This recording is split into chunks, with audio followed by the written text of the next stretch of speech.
It began before dawn, a strange quiet in the air, the kind of silence that comes before a storm. Deep inside Russian territory, radars flickered, and distant alarms started to echo.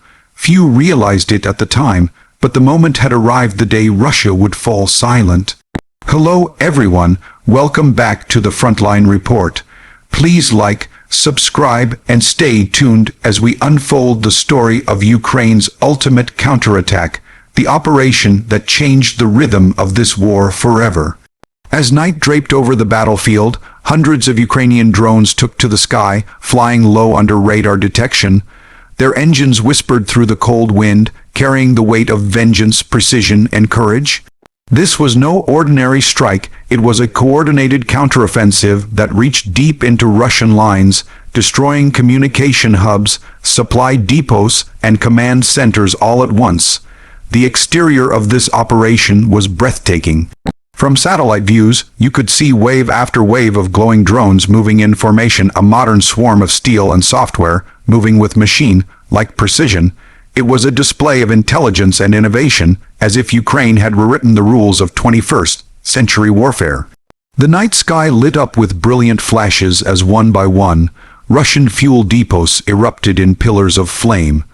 Within hours, entire sections of Russian infrastructure went offline. Power grids, radar towers, and air defense networks blinked out like dying stars. Inside the operation, the interior of this counterstrike, Ukrainian engineers monitored each drone from remote command rooms. Screens displayed live feeds, tracking every movement, every target locked. Soldiers stood silent, their eyes fixed on monitors showing Russian bases exploding in synchronized succession. What was once fear had turned to determination. Inside those control centers, you could feel history being written. The performance of Ukraine's new drone fleet stunned military analysts around the world. Each drone flew hundreds of kilometers with remarkable accuracy, guided by satellite AI and encrypted communication links. They evaded Russia's S-400 missile defenses, jammed radar signals, and adapted mid-flight to avoid interception. This wasn't brute force, it was the triumph of precision engineering and smart warfare. The safety features built into these drones were revolutionary.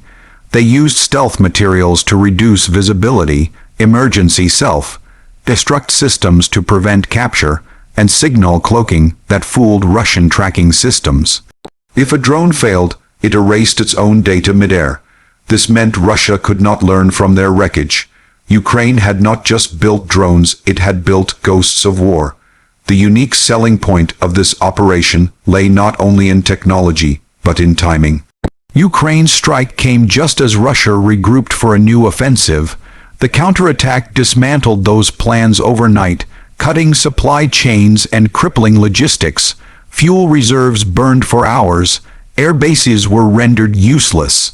Russia's communication networks were silent for nearly 36 hours. For the first time since the start of the war, Moscow couldn't issue coordinated orders to its front lines.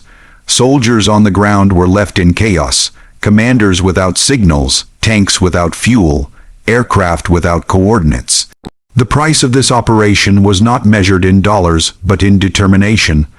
Analysts estimate that each long-range drone cost a fraction of Russia's lost equipment, millions of dollars of destruction, caused by machines that cost less than a single missile.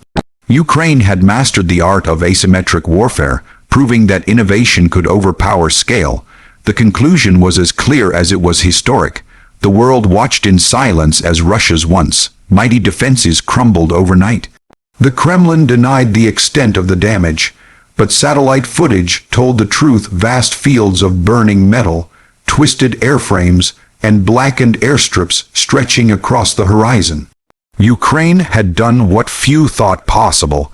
It had taken the fight deep into Russia, forcing even Putin to confront the reality that his war machine was not invincible.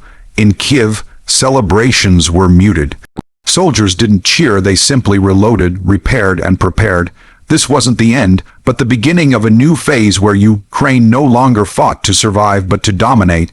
The message was clear: The age of drones had arrived, and with it, the end of old warfare. As dawn rose, Russia's silence spoke louder than any words. Radio frequencies were dead, airspace sealed, and command centers abandoned. For the first time, the battlefield had shifted completely in Ukraine's favor. From the black smoke rising across Russian fields, a new reality was born, one where courage and code could defeat tanks and tyranny. Every frame of that night told a story of resilience, revenge, and revolution. Ukraine had crossed a threshold that could not be undone. The day Russia fell silent became the day the world realized that the balance of power had changed forever. This was more than a counterattack. It was a declaration that technology, willpower, and unity could outmatch empires. The silence of Russia wasn't just the absence of sound, it was the echo of defeat, resonating through the rubble of arrogance and ambition. And as the world rewinds the footage of that night, one truth remains. The drones that flew over the border carried more than explosives, they carried the weight of a nation's resolve. A silent promise that freedom would always find its voice, even in the darkest skies. Ukraine's ultimate counterattack didn't just destroy targets, it shattered illusions. This is the new face of war, and it began the night Russia fell silent.